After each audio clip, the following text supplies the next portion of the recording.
महायुतीच्या 39 आमदारांचा मंत्रिपदाचा शपथविधी। भाजपकडनं 19 जणांनी घेतली शपथ, शिवसेनेकडनं 11 तर राष्ट्रवादीच्या 9 आमदारांची मंत्रिपद आणि गोपनीयतेची शपथ।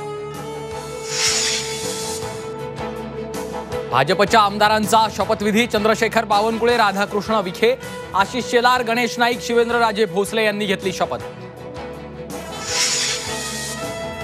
शिवसेनेच्या आमदारांचा शपथविधी। गुलाबराव पाटील, दादा भुसे, संजय राठोड, उदय सामंत, शंभूराज देसाई, संजय शिरसाट, प्रताप सरनाईक आणि भरत गोगावलेंनी घेतली मंत्रिपदाची शपथ।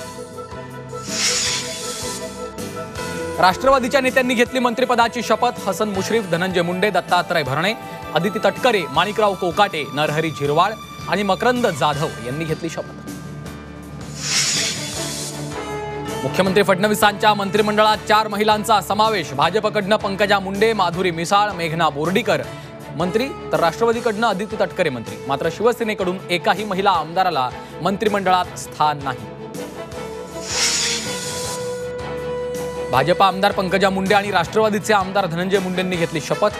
मुंडे बहीण भावाचा महायुतीमध्ये शपथविधी।